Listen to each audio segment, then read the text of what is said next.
যাব। ওকে বাবু, লাভ you. Okay. কি okay? I love you বল। Love you too Babuni. Bye. কি যে খুশি খুশি লাগতেছে। আমি এখন সিঙ্গেল না, আমি এখন ডাবল। ভাবতেই লুঙ্গি ড্যান্স করতে ইচ্ছে করতেছে। কাল থেকে চুটিয়ে প্রেম করব, পড়াশোনা আবার ইস্তফা দিলাম। পরের দিন কলেজে গেলাম, গিয়ে দেখি পড়ি আমার আগে এসেছে। হাই সোনা। হাই তামা। কি বললা? হারে কিছু না। এরকম কথা বলতেছি, একটু পর ক্লাসে গেলাম, দুজনে এক জায়গাতে বসলাম, ক্লাস করলাম, অনেক কথা বললাম। ক্লাস শেষে ফুচকা খেতে গেলাম। গার্লফ্রেন্ড নিয়ে ফুচকা খাওয়ার মজাই আলাদা। ওর সাথে ফুচকা খাচ্ছি, এমন সময় কে যেন কলার ধরে টানছে, টেনে নিয়ে অন্যত্র চলে গেল। মুখের দিকে তাকিয়ে দেখি রিয়া আমাকে টেনে নিয়ে যাচ্ছে। কি হলো, এইভাবে টেনে নিয়ে যাচ্ছ কেন? ওই মেয়েটা কে? পড়ি। তোমার সাথে সম্পর্ক কি? গার্লফ্রেন্ড। কি? তাইলে আমি কে? তুমি বড় আপু। থাপ্পড় খাবি। সেদিন তুমি তো আমাকে রিজেক্ট করে দিলা। সেদিন তো মজা করেছি। এখন আর কিচ্ছু করার নাই।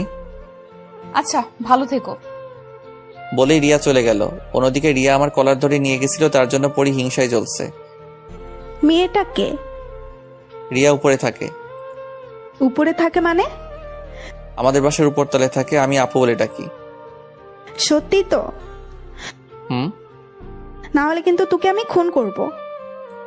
বিধবা হওয়ার এত শখ তোমার? বিধবা হব, তবুও তোকে আমি অন্য কারো হতে দিব না। কি হারামিরে, একবারও বললো না যে আমি তোমাকে ছাড়া বাঁচবো না? যদি অন্য কারো হয়ে যায় তাহলে কি হবে রে? তোর কপালে বহুত দুঃখ আছে রে, তুই শুধু আমার আর কারো না। ওকে, তোমার হাত ধরতে পারি? তুমি এত আনরোমান্টিক কেন? আমি বান্দর তাই। একটু রোমান্টিক হতে পারো না? পারি। তাহলে রোমান্টিক হয়ে যাও। আচ্ছা, তোমার ঠোঁট দুটো আমাকে দিবা? একটু রোমান্টিক হতে বলেছি, এত বেশি হতে বলিনি। আমি এর থেকে কম হতে পারবো না। বাই। বাই কেন? তুমি দিবা না তাই। আমি কি না করেছি নাকি? আরে লাইসেন্স দিছে, দিলাম একটা পাপ্পি। বান্দর, এভাবে কেউ রোমান্স করে? আমি তো পাক্কা বান্দর, তাই এভাবেই করি। আমি তোমাকে অনেক ভালোবাসি। আমিও। ছেড়ে যাবা না তো? যাব না। পরি আমাকে শক্ত করে জড়িয়ে ধরলো। আমি বান্দর, আমি কি কম যাই নাকি? আমিও আরো শক্ত করে জড়িয়ে ধরলাম। এভাবে চলছে আমাদের দুষ্টু মিষ্টি ভালোবাসা। এখন রিয়াকে দেখাই যায় না, হঠাৎ দেখা হলেও কথা বলে না, তাই আমি বলি না। তাই একদিন পরির সাথে ঘুরতে গিয়েছিলাম। মেয়েটা আমার বড্ড কেয়ার করে, অনেক ভালোবাসে আমাকে। একসাথে বসে অনেক গল্প করলাম। ঘুরে বাসায় এসে দেখি বাসায় মানুষ ভর্তি। বাসায় এত মানুষ কেন, কিছুই তো বুঝতে পারছি না। ও মা, মাইশা তো এসেছে। কাহিনী তো কিছুই বুঝতেছি না। মাইশা আমার মামাতো বোন, এখানে আর বাড়িতে এত মানুষ, কুস্ত গড়বড় হয়। হারামজাদা মিথ্যাবাদী। ওই, আমি আবার কি মিথ্যা বলেছি? তুই তো বলেছিলি যে তুই আমাকে ভালোবাসিস। আবার মিথ্যে বলছিস? সত্যি। তাহলে অন্য মেয়েকে বিয়ে করছিস কেন? কি বিয়ে? কিসের বিয়ে? কার বিয়ে? থাক, কার ঢং করা লাগবে না। বলে চলে গেল। আমি তো কিছুই বুঝতেছি না। সত্যি কি আজকে আমার বিয়ে? আমি তো পিচ্ছি বাবু। এখন আমার কি হবে? আব্বুর কাছ থেকে শুনে আসি কাহিনী কি। আব্বু, এসব কি? কি সব? এত মানুষ কেন? বিয়ে। তাই? কার বিয়ে? আপনার। মানে কি? আমার মতো একটা ছোট্ট বাচ্চাকে বিয়ে দিতে চাও কেন? কারণ অনেক, এখন বলা যাবে না। আমি এই বিয়ে করতে পারবো না। রেডি হয়ে আয়, একটু পর তোর গায়ে হলুদ।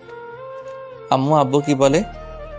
তোর আম্মুরে ডেকে লাভ নাই, বিয়ে তোকে করতেই হবে। আব্বু, তাহলে কিন্তু আমি আবার আরেকটা বিয়ে করবো বলে দিলাম। হারামজাদাই কয় কি? সত্যি কইলাম। আচ্ছা করিস। আল্লাহ রে, এখন আমি কি করবো? কেউ তো আমার কথা শুনতেছে না। এটা কেমনি হইল? কাহিনীটা কি জানতে হবে, তার আগে পরীরে খবরটা দিতে হবে। হ্যালো পরী। হ্যাঁ বলো। কালকে আমার বিয়ে। উল্টাপাল্টা কিছু খেয়েছো নাকি? আরে কি বলো এসব? সত্যি বলছি। এখন কি করব আমি? মানে কি? আমি কিছুই জানি না। বাসায় এসে দেখি সবকিছু ফাইনাল। হারামি, তাইলে এখন আমার কি হবে? চিন্তা করো না, আব্বুকে বলেছি তোমাকেও বিয়ে করব। হারামি, আর ফোন দিবি না আমাকে, তুই থাক তোর বউকে নিয়ে। হ্যালো পরি, হ্যালো। এই যা, ফোনটা কেটে দিল। আল্লাহ, আমার সাথে এটা কি হলো? কার সাথে আমার বিয়ে হচ্ছে আমি তো কিছুই জানি না। কে আমার হবে? আমার বউ? কোন পেতনি আমার কপালে জুটবে কে জানে। আল্লাহ তুমি দেখো, কিন্তু কাহিনীটা কি জানতে হবে। কাকে জিজ্ঞেস করব, কাউকে খুঁজে পাচ্ছি না। তবে হ্যাঁ, আমি এই বিয়ে করব না, কালকে পলাইয়া যামু, পরিরে বিয়ে করবো। কিন্তু কেমনে পলামু? বাড়ি ভর্তি লোক। হঠাৎ মাইশের সামনে এসে হাজির। কি রে? বল। কেমনে কি হলো রে? তুই ভালো জানিস। আমি তো কিছুই জানি না। আমিও জানি না, শুনলাম তোর বিয়ে, তাই চলে আসলাম। এখন আমি কি করবো রে? আমি কি জানি, চল পালাইয়া যাবো। কাহিনীটা আম্মুর কাছে জানতে হবে, চল। চল। তারপর আম্মুর কাছে গেলাম। কার সাথে আমার বিয়ে হচ্ছে? যার সাথে আকাম কুকাম করেছিস তার সাথে। কি বলো এসব? ঠিকই তো বলছি। আমি কারোর সাথে কিছু করিনি। আমরা সব জানি। কি জানো? কানের কাছে ঘ্যানো ঘ্যানো করিস না তো। তো কি করবো আমি? যা, রেডি হো। মাথা কিছু ভালো লাগে না, কি হচ্ছে যে আমার সাথে। কার সাথে বিয়ে তাও জানি না। না, কিছু একটা করে বিয়েটা আটকাতে হবে। কিছুক্ষণ পর আমি রুমে বসে আছি, পরিরে ফোন দিতেছি, বাট ওর ফোন বন্ধ আছে। তাই একটা টেক্সট করলাম, কালকে পলাইয়া যাবো। পরদিন সবাই কত ব্যস্ত, আমি কি করবো বুঝতে পারতেছি না। কেউ আমার একটা খবর নিচ্ছে না। এটাই সুযোগ পলাইয়া যাওয়ার। মাইশারে ডাকলাম, ওকে আমার রুমে বসিয়ে বললাম যে আমি ফোন না করা পর্যন্ত যেন রুমের দরজা না খুলে। আমাকে নিয়ে পালাবি কখন? কাকে নিয়ে পালাবো? আমাকে নিয়ে। এই সেরে সেরে মাইশা তো ভেবেছে যে আমি ওকে নিয়ে পালামো। এখন যদি সত্যিটা বলি তাইলে আর পালানো হবে না। আমি এসে তোকে নিয়ে পালামো। আচ্ছা ঠিক আছে। ওকে আমার রুমে বসিয়ে রেখে চলে আসলাম পার্কে। এসে দেখি পরি আসেনি এখনো। ওকে ফোন দিলাম, এই তুমি কোথায়? কেন? কেন আবার আজকে পালাবো তাই? মানে কি? আজকে তো তোমার বিয়ে। সেই জন্যই তো পালাবো। কিন্তু আমি তো পারবো না। কেন? আমি বিয়ের সাথে ঘুরতে এসেছি। হোয়াট? তুমি বিয়ে করে নিবা আর আমি কষ্ট পাবো, তাই না? তাই আমি একজনের প্রপোজ অ্যাকসেপ্ট করেছি। যার জন্য করি চুরি তাই বলে চোর। বাসায় গিয়ে বিয়ে করে নাও, যাও। করবই তো, হারামজাদি। আর আমাকে বিরক্ত করবি না। হারামজাদি রে, মর তুই। এখন আমি বিয়ে কইরা সুখে থাকবো। ওকে থাক। এখন কেমনটা লাগে বলেন? হারামজাদি টারে যদি একবার হাতের কাছে পাইতাম তাহলে চুল একটা একটা ছিঁড়ে ফেলতাম। কি আর করার, বাসাতে যাই এখন। চলে আসলাম বাসায়। আসার সাথে সাথে মাইশা শুরু করেছে। পালাইয়া যামু, পালাইয়া যামু।